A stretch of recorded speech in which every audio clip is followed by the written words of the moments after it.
Ladies go first. Oh. My name is Agnes, Agnes van Laar. It's a Dutch name.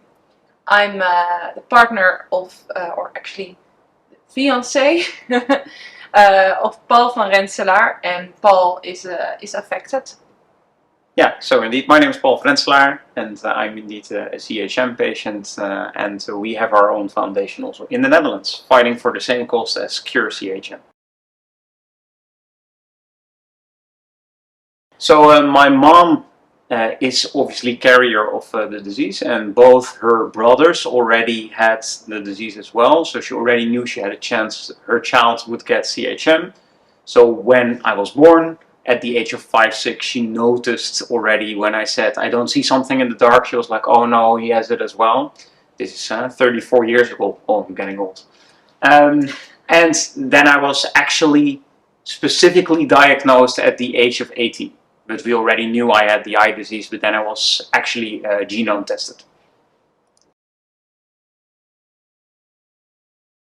I indeed had multiple symptoms before the age of 16. I think I'm on the worst end of the spectrum of symptoms. So I already had severe problems during the night when I was 14, 15, 16. So when I went to the pub, I already was struggling with moving around.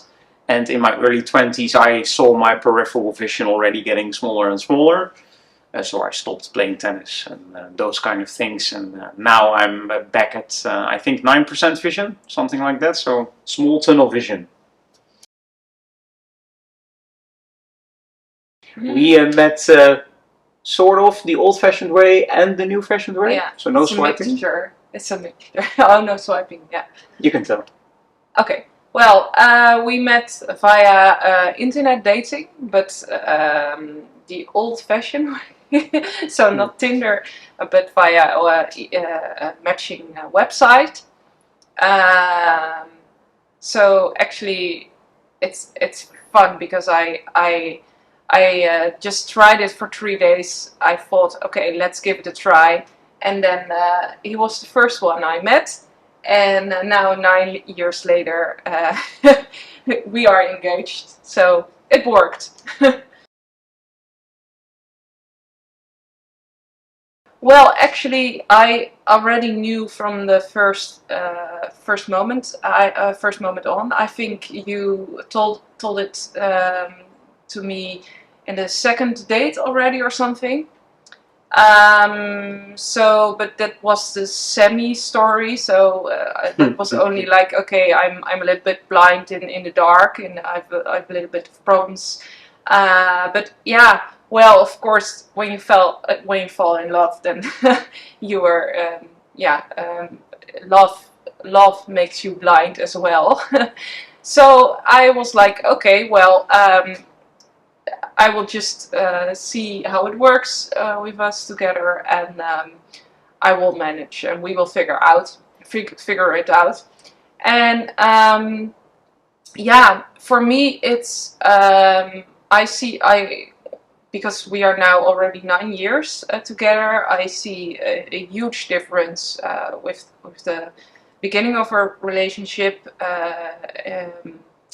In his side, and I have to help him more and more, and so sometimes that I get a bit emotional, but it helps a lot that Paul, actually, I've never met such a positive person, and I think I'm even more in love with him because he is such a positive person.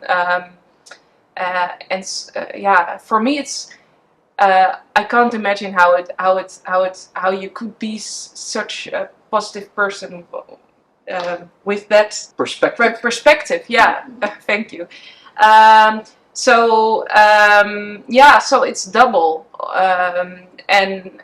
Well, when you go for each other and you love each other, yeah, then you. I mean, I have also my things that he has to deal with. Not many. You want to go first? Yeah. Okay. Yeah. Well, we arrived here at Sunday already, so we had some free time before, so that was quite good to adjust at the time difference, and so now I feel awake. And I think for me the first day was already quite good for me I met a lot of people and had interesting talks, and I had talks with partners as well, and it's really good to be here. It's far away, but I don't regret it. For me, I think it's dual. I think on one hand, indeed, it's on content level very, very good. I already had a couple of sessions where I saw better presentations than I have ever seen before about the timeline of CHM and the history, which was a really good presentation, I thought. And I think indeed the networking part is where the magic happens. Yeah. Because that's where I have a lot of knowledge and somebody else has a lot of knowledge, but when we interconnect, we come to new ideas. And I literally had contact with a doctor, spoke to the president of the foundation, and from action A came result B. So, and I think that's the biggest benefit of the conference. I would definitely encourage everyone to come to any conference, wherever you are in the world, but especially I think this conference, if you have choroideremia, since it is A, the biggest one, B, it doesn't matter if you're very new to choroideremia, you're just diagnosed, or you're super experienced and you're half a doctor. Just come to the conference, because if you're half a doctor, the networking part is super important, and you always learn something new because you never know everything. And if you're super new, you really need the encouragement about that there's perspective and that there is actually a future. And although we still need to wait, there is really a light on the horizon, and you need that when you're just diagnosed. So get off your chair and look for the next year.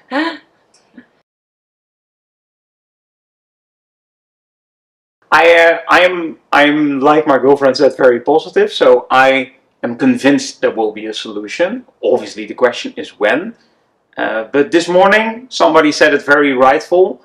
She has never seen another disease anywhere which has so many trials at the same time already running, which is a great thing.